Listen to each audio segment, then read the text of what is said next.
sekarang ini saya bercampur-campur, rasanya di sini, rasanya di Aceh, sebagian rasanya di Aceh dekat Alia, sebagian rasanya di sini. Rasanya di sini ingin cepat menyelesaikan apa yang ditugaskan beliau, jadi sudah saya sampaikan ke Birpan. Rasanya di Aceh ingin terus mendampingi Buya agar bisa kita komunikasi, dan Buya juga agak tenang sedikit menghadapi tudingan-tudingan yang disampaikan oleh Buya. Namun demikian, kita sama-sama berdoa moga-moga Allah memberikan kemudahan. Karena ini adalah ilmu hak. Yang penting kita bersyukur kepada Allah. Kita punya guru, kita punya ulama saleh, jadi punya murabbi, punya mursyid. Jadi kalaulah kita tidak punya guru, tidak punya orang yang menarik kita seperti kata Tengku Mawardi tadi, kita cukupkan dengan amal kita. Sungguh kita tidak memahami, kita ditipu oleh bayang-bayang, ditipu oleh syaitan, ditipu oleh nafsu. Kita tidak memahami dan tidak pernah tumbuh kesadaran, sehingga kita tidak merasakan penyesalan, dan tidak merasa sia-sia waktu kita terus berlalu. Ketika kita punya mursyid, ada yang memberitahu, ada yang menunggu, baik secara zahir maupun secara batin. Jadi kadang kita diingatkan, ini waktu kamu manfaatkan untuk berleha-leha, untuk berfoya-foya, untuk menghayal, untuk melirik kiri kanan, untuk melengong hati. Jadi padahal Allah lagi menyaksikan kamu.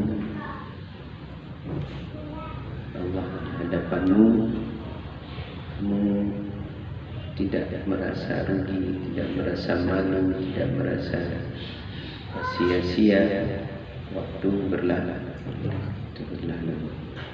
Jangankan di luar salat, di dalam salat pun juga kita ditipu. Jangankan di luar salat, di dalam salat lengongan kita dilalaikan oleh penglihatan zahir, mata kita, akal fikir kita, kemudian hati kita juga melihat yang lain, tidak perlu pada Allah. Itu di dalam salat. Padahal Allah melihat kita, tidak tahu kita meraqabah, tidak tahu kita hak-hak Allah pada waktu, dan kita sudah tidak pernah merasakan ada hak guru pada kita. Jadi hak guru pada waktu kita, pada pemikiran kita, pada tenaga kita, pada keuangan kita, itu kita tidak peduli. Yang kita tahu, nafsu kita puas, segala keinginan kita tercapai, hendak kita terpenuhi, sehingga kita tidak mengingat kalau ini tidak punya aku tidak karena ada guru lah. Jadi kita mesti bersyukur. Ada orang yang kita segan, ada yang orang kita takuti, ada orang yang kita sayang, ada orang yang kita cintai, sehingga dengan ada beliau, ada dia kita ingat, kita menyesal melakukan kesalahan dan menyesal menyia-nyiakan waktu, kita menyesal menoleh hati kita, pikiran kita kepada selain Allah. Jadi kalau tidak ada, ya berlalu kita dalam kerugian, walaupun kita salat, kita puasa dan berzakat, apalagi guru-guru misalnya di karya mengajar tapi mengajar dalam keadaan lalai. Jadi karena ada mursyid, jadi kita keuntungan mengajar itu lebih besar, jadi lebih tinggi makamnya kalau kita memahami ilmu tarekat dan kesufian kita berguru. Jadi di dalam makhluk riayah itu dikatakan ada ahli ibadah, kemudian ada mujahid, ada orang berilmu, orang alim, kemudian orang arif.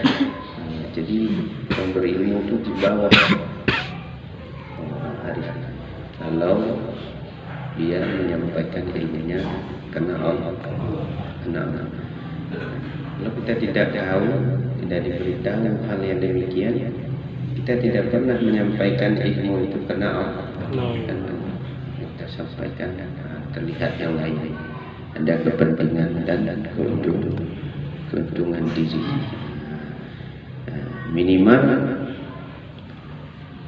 orang terpersona kepada perkataan kita, terkenyuh hati orang, banggalah. Itu ditanya dan Zakaria, Allah.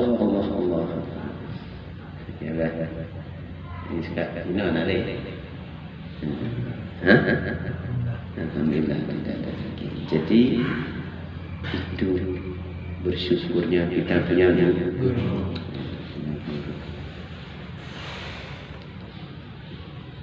Jadi kita tetap membahas tentang hak waktu ini karena ini sangat penting bagi kita, sangat penting hak waktu atau hak Allah pada waktu dan hak Allah dalam waktu. Jadi ini sulit kita untuk mendapatkan hak-hak tersebut atau untuk memenuhi hak Allah pada waktu, sangat sulit. Kalau kita tidak punya bersih, tidak punya guru, tidak punya bagus. Jangankan untuk mengamalkan, mendengarnya aja baru sekarang. Jangankan untuk mengamalkan, mendengarnya aja baru sekarang. Nah, teman-teman di pesantren dia, jadi kami sudah membahas beberapa kali ada hak waktu, dalam waktu ada hak waktu. Di hak waktu dalam waktu itu bisa diqadha. Jadi misalnya seperti kita terlambat salat subuh, ketiduran yang tidak sengaja, itu bisa kita qadha. Atau puasa kita sakit, itu bisa kita qadha. Itu hak waktu dalam waktu. Kemudian hak Allah pada waktu. Itu tidak bisa ditolak.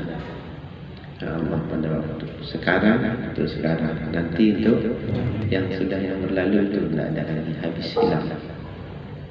Tidak bisa sekarang.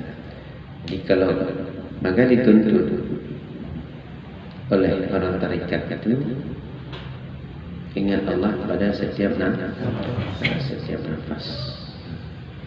Jika itu tinggal tidak bisa dikatakan, karena nanti itu nanti. Di sekarang kita ingat Allah, mundur nanti kita lupa pada Allah. Yang nanti itu untuk yang nanti, yang sekarang itu tidak bisa dikatakan. Jadi betapa ruginya kita kalau banyak yang sia-sia dari nafas, dari detak jantung, dari menit, dari detik menit yang kita tidak mengingat Allah. Jadi ini baru tahu sekarang, baru kita dengar.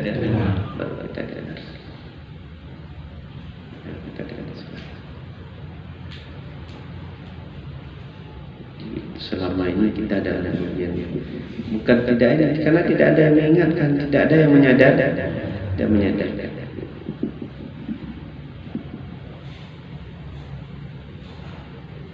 Jadi banyak kita menceritakan yang lain daripada kita mengingat Allah.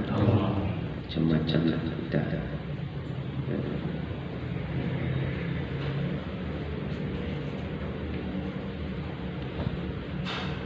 Jadi ini beruntungnya orang yang punya guru.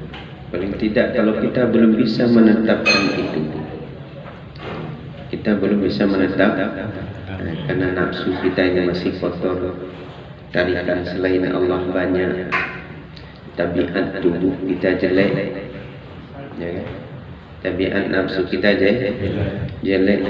Jadi paling tidak kita mendapat berkah. Ada tarikan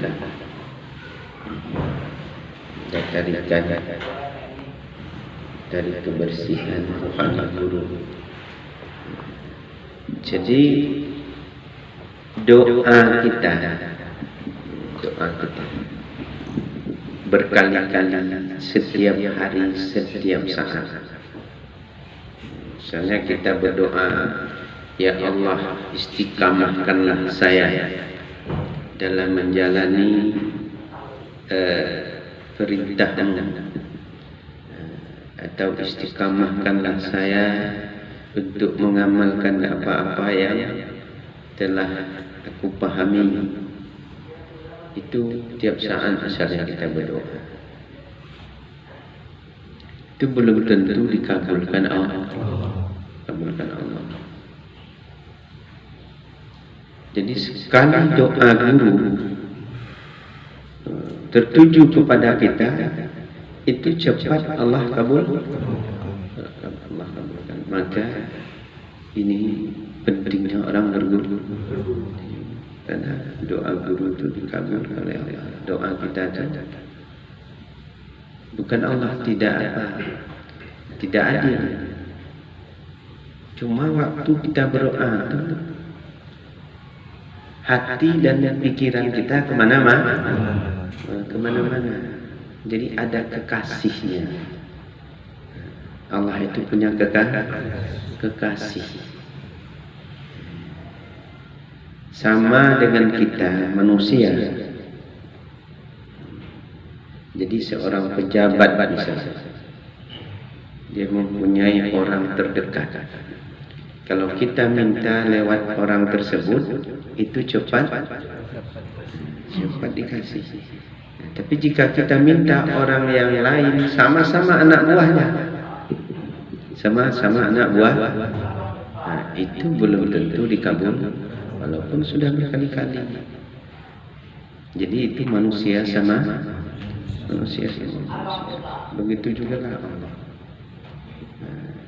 Allah itu punya kasih, seperti yang diceritakan Nabi Irfan, kisah Nabi Musa ketika kaumnya minta hujan sampai 7.000 orang lebih yang meminta, itu tidak dikabulkan oleh Allah. Tapi ketika Barkun meminta tapi tidak meminta, Barkun itu tidak meminta, dia bercanda dengan Allah, berjinak-jinak, jadi tidak meminta. Apa katanya? Ya Allah, katanya, hujan juga barang yang tidak ada artinya Pak bagimu. Bukan urusan hujan itu, bukan sesuatu yang besar hujan itu bagimu. Dah turun hujan, bukan diminta ya Allah, ya Allah turunkanlah hujan, padahal orangnya sudah salat istiqa berkali-kali, ribuan orang. Tapi Barkun itu bukan minta hujan, hanya mengatakan hujan itu bukan suatu yang berarti bagi Allah, kecil hujan itu, tapi Allah berikan. Begitulah doa orang yang dekat kepada Allah. Dimana kita cari orang yang dekat kepada Allah. Di ini beruntungnya kita punya orang yang dekat kepada Allah. Jadi itu sebagai pengantar dulu. Nanti kita tambah lagi.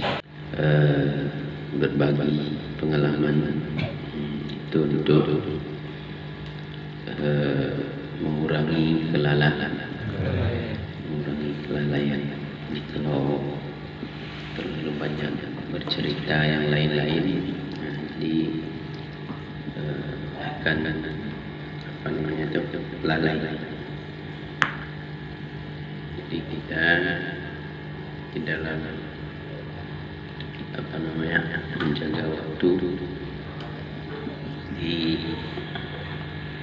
Tadi sudah disampaikan bahwa kita menjaga pada setiap nafas itu wajib bagi kita untuk melatih agar hudur hati kepada Allah. Bukan saja setiap nafas, juga setiap khatar.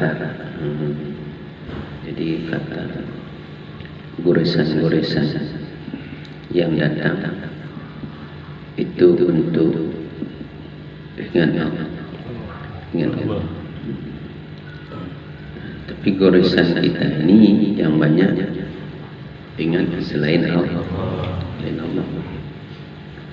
Jadi bagi kita yang sudah bertarikat untuk menggantikan agar khatar itu berubah dari awal goresan itu untuk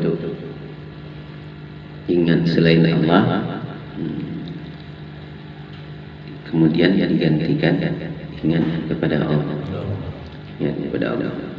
Jadi tidak adalah hak Allah pada waktu itu. Jadi semua itu kita lakukan agar kita bersih bercerai dengan Allah, agar senantiasa hati kita itu selalu hudur di hadapan Allah. Kemudian kita juga melupakan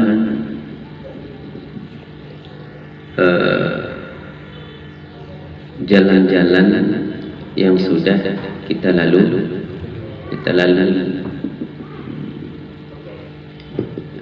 Jadi jalan-jalan sudah kita lalui harus kita lupakan. Jadi menghadapkan itu ke seluruhnya.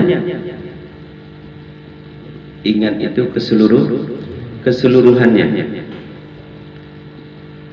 Agar kita menggugurkan juga keseluruhannya. Jadi pandangan kita itu ke depan. kita ke depan selalu kita merasa hina untuk kita melihat bekas perbuatan, sifat dan wujud Allah, agar hilang bekas perbuatan, sifat dan wujud kita. Sehingga kita tidak terlena pada makam-makam yang ada pada kita, ilmu, amal, perbuatan baik, apapun yang ada pada kita itu tidak, agar kita melihat itu bekas perbuatan Allah, bekas perbuatan Allah yang berlaku pada kita. Jadi artinya kita sebagai makhluk ini tempat penzahiran coretan-coretan Allah, bukan kita. Jadi kalau sudah seperti itu, baru kita bisa aman pada dua kampung. Untuk kita hadir di depan hadrat Allah. Jadi aman di kampung dunia, juga aman di kampung akhirat. Aman di kampung zahir, juga aman di kampung batin.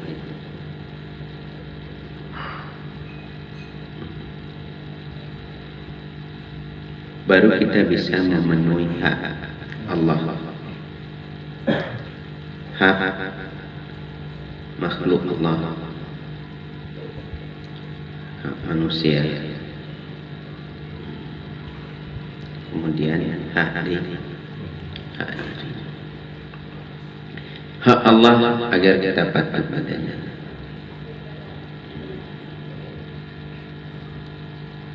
Hak manusia agar kita memberi kenyamanan, tentraman, kesenangan, walaupun kadang-kadang sakit di kita.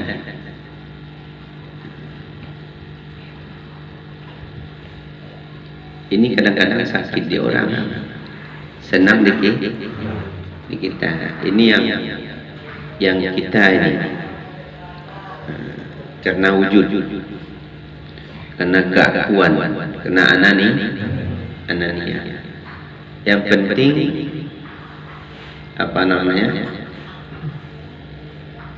kesenangan kita, kesenangan orang, masa bodoh. Ini saya misalnya saya terhadap istri saya lah. Yang penting kesenangan saya, walaupun istri saya susah. Saya dengan anak saya juga seperti itu. Yang penting kesenangan saya, walaupun anak saya susah. Jadi itu tidak memenuhi hak manusia.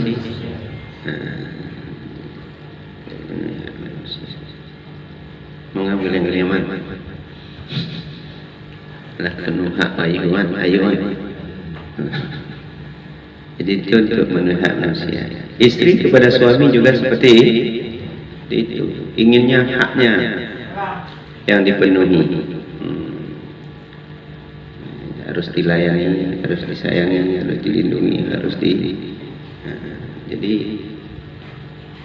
itu kita sama, istri suami sama. Jadi harus, jadi kita sebagai hamba Allah ini, istilah Abu itu kita hidup untuk orang lain, untuk membahagiakan orang, hak orang pada kita. Ada pada kita. Begitu juga hak teman, hak tetangga.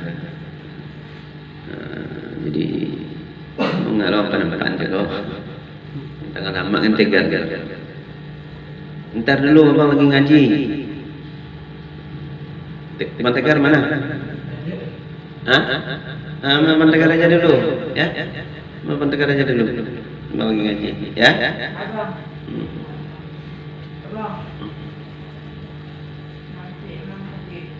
Kemana pergi lagi? Nak pergi lagi nanti. Kemudian hak diri. Jadi hak diri ini. Jadi hak diri bukan hak zahir. Jadi hak diri hak batin. Kalau hak zahir ini itu hak nafsu. Jadi perut harus kenyang, ya. Tidur harus banyak, syahwat harus terpenuh. Itu hak tubuh. Hak batin ini dia hanya tuntutannya sebenarnya untuk mencintai Allah, Cuma kadang kita karena kita terpengaruh memenuhi hak zahir, jadi hak batin itu kita sia-siakan, kita tinggalkan.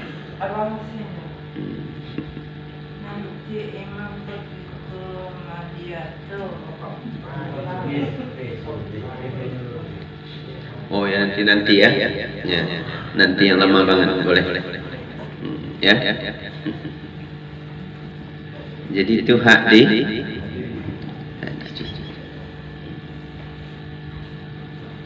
Jadi maka kita jangan terhenti pada apa yang kita lakukan telah berhasil kita capai. Kita dalam PTT tidak sama dengan yang lain. Tujuan kita ini bukan jalan.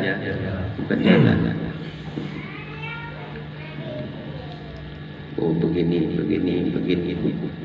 Saya sudah datang, saya Abdul Qadir jalani 3 kali. Saya sudah dibawa ke Baitul Ma'mur, tawaf di sana. Itu enggak ada.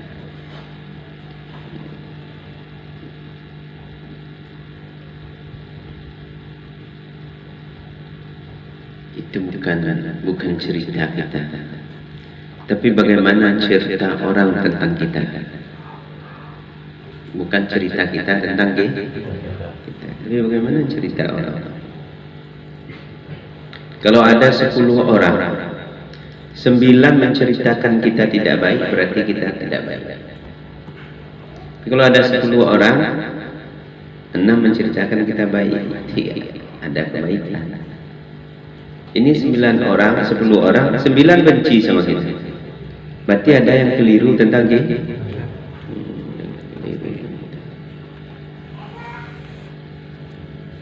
Lalu kita bercerita, saya orang baik. Padahal orang menceritakan kita tidak baik.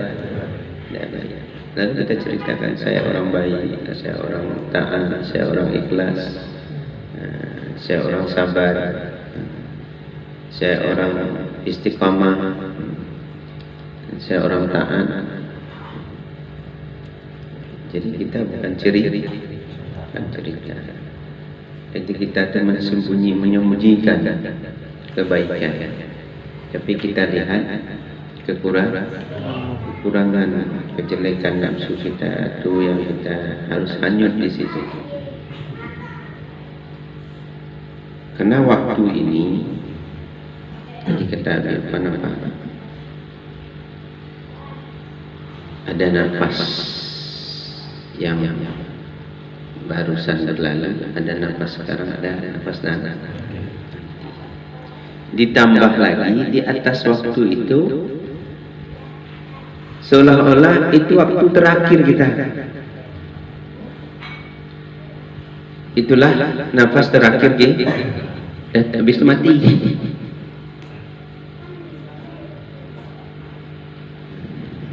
Jadi kalau mati dalam keakuan, aku dalam perasaan keakuan, kesenangan, gembira, takjub pada diri sendiri. sombong, angkuh di hadapan Allah, takjub pada keberhasilan.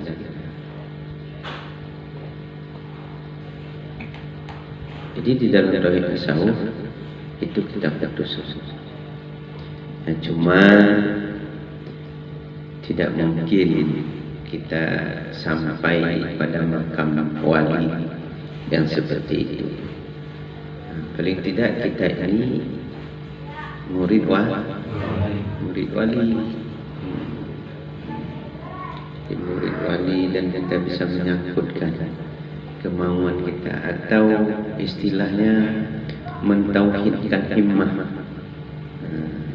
atau membersihkan kemauan kita. Tidak ada tujuan kita yang lain selain Allah, hanya ridha Allah saja tujuan kita. Juga diawali dengan mentauhidkan kasah, membersihkan kasah. Jadi kalau datang kemari tidak benar kasah, itu juga percuma, sia-sia. Jadi kita kemari, kita ingin dekat pada Allah, ingin mengharapkan ridha Allah, bukan hanya kumpul-kumpul makan, bercerita, karena di rumah apa namanya BT, di rumah apa suntuk itu bahasa Aceh, suntuk je lah. Suntuk lanjut, suntuk di rumah wali aja lah. Tapi hadir kemari bukan karena suntuk di rumah, bukan karena suntuk di rumah. Tapi kita ingin sama-sama untuk merubah tabiat badan, merubah tabiat nafsu, juga merubah akhlak nafsu kita, untuk kita sama-sama hudur di hadapan Allah.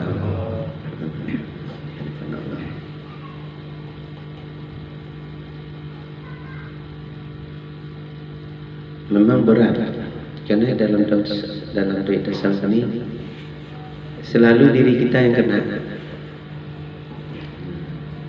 Jadi selalu diri kita yang orang menzalimi kita. Itu harus kita jadikan pelajaran.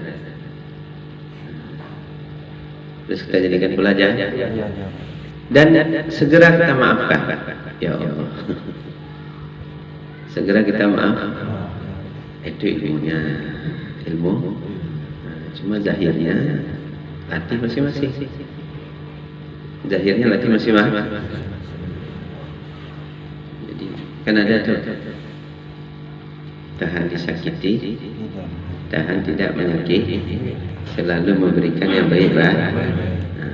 Itu motto atau fituah Abu sudah dijalani. Kemudian ada hak orang pada kita, tidak ada hak kita pada orang. Memaafkan orang walaupun baru disakiti, atau sanggup tu. Saya baru disakiti ke bini, langsung dimaafkan. Sanggup nak ni? InsyaAllah. Dilatih. Baru disakiti oleh istri, itu langsung dimaafkan. Kalau benar mau menjadi hamba Allah. Kalau benar kita mau melatih tauhid sufi, atau benar mau hudur Allah di hadapan kita, harus jadi orang yang pemaaf. Kenapa kita jadi pemaaf? Karena kita tidak melihat diri kita ini tidak ada kadar. Bukan orang yang mulia, bukan orang yang terhormat. Tapi orang yang hina. Jadi diri lagi melatih-latih itu dari mandirilah. Diri lagi melatih-latih jadi hamba yang jadi hamba yang hina. Berat memang. Itu berat. Tapi paling tidak ada tempat kita menyangkutkan ke siapa. Tapi bukan menyangkutkan saja kita suka-suka. Jadi harus lihat tadi CCTV. Apa? Kita takut kalau rugi uang, rugi harta, atau misalnya rugi nggak keundangan, ya kan? Diundang oleh saudara kita nggak pergi, rugi. Itu takut itu. Jadi diundang oleh orang yang kita sangat dekat dengannya tidak hadir,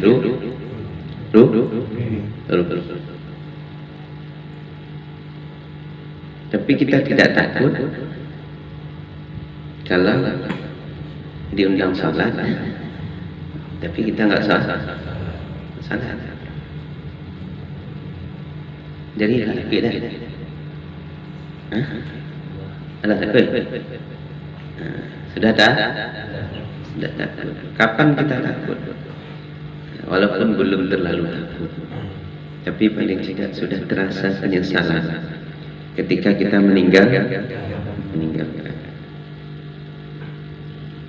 Ini hidayah yang harus kita kejar terus. Harus kita kejar terus.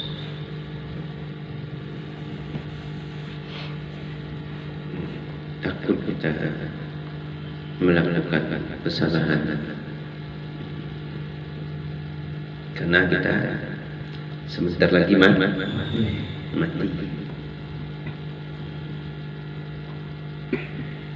Di saat kita melakukan kesalahan itu nafas terakhir kita. Nafas terakhir. Jadi begitu di dalam tarekat kita disuruh ingat. Kok seberat itu? Ya memang jalan ke surga itu berat. Jalan ke surga itu nah mudah. Yang mudah itu jalan neraka. Jalan neraka tinggal mabuk-mabuk, bersenang-senang, murah-murah, enjoy. Poya-poya, pokoknya kesenangan itu. Tapi ke jalan surga itu berat, harus bangun tengah malam, harus bersedekah, harus menyantuni. Kita mencari duit orang yang menikmati, kita yang punya mobil orang yang naik, kita punya rumah orang yang kita yang beli beras orang yang makan. Itu jalan surga. Kalau jalan neraka ada. Jadi mau ke surga apa neraka? Makanya Panglima Umar kadang-kadang malam dia malam untuk mendapatkan surga. Insyaallah dapat. Jadi walaupun kita payah-payah, yang penting kasar kita benar, kemudian kita ikhlas melakukan itu, dan kita berhajat kepada Allah istiqamahkan. Jadi insyaallah kita dekat dengan cahaya surga, dan paling tidak dekat dengan cahaya guru kita. Itu pengantar kedua.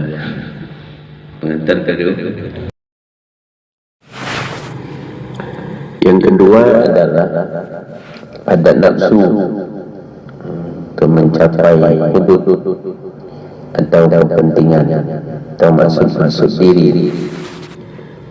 Jadi itu adalah yang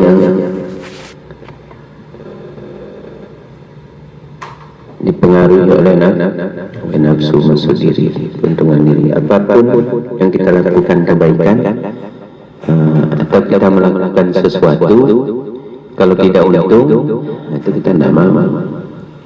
Jadi itu kita dipengaruhi oleh nafsu, atau ada kepentingan kita mau dekat dengan orang, berkasih sayang, tapi ada kepentingan kita pada orang-orang. Kalau tidak terpenuhi kepentingan kita, maka kita jauh dari orang tersebut.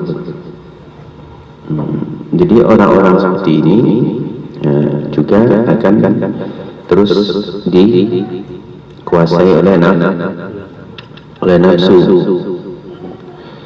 hingga dia tidak dapat beramal dengan ikhlas. Jadi tidak dapat orang ini beramal dengan ikhlas kalau dia dikuasai oleh selalu mencari keuntungan, sekecil apapun yang dilakukan harus ada keuntungan.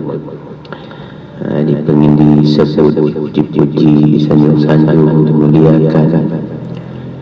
Jadi itu di bawah kendali tidak dapat ikhlas, maka dia tidak dapat mengamalkan tarekat yang baik. Jadi orang ini tidak dapat mengamalkan tarekat, walaupun pengakuan sudah berulang macam. Kemudian yang ketiga, menyangkutkan hati kepada selain Allah. Jadi yang teringatnya hanya selain Allah, kepentingan dia, masa depan ini. Kemudian dia panjang angan-angan, kerlingan hati kepada selain Allah. Jadi terlihat makam-makam yang dilaluinya. Jadi makam-makamnya terlihat, sudah dapat ini, sudah dapat ini, macam-macam. Kemudian menganggap dia orang yang alim, berilmu lebih dari orang lain, ataupun dia pengamal yang istiqamah, atau dia sudah mempunyai hal, sudah datang awal-awal ke batinnya, dia sudah kasyaf,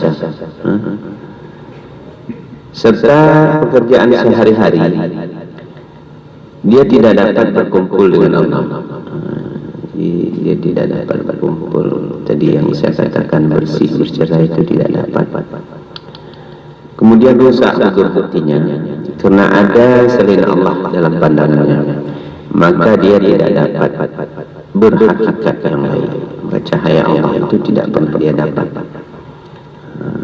karena yang terlihat hanya makam-makamnya, hanya cahaya perasaan makamnya saja, perasaan dia, tapi bukan cahaya Allah, bukan cahaya Allah.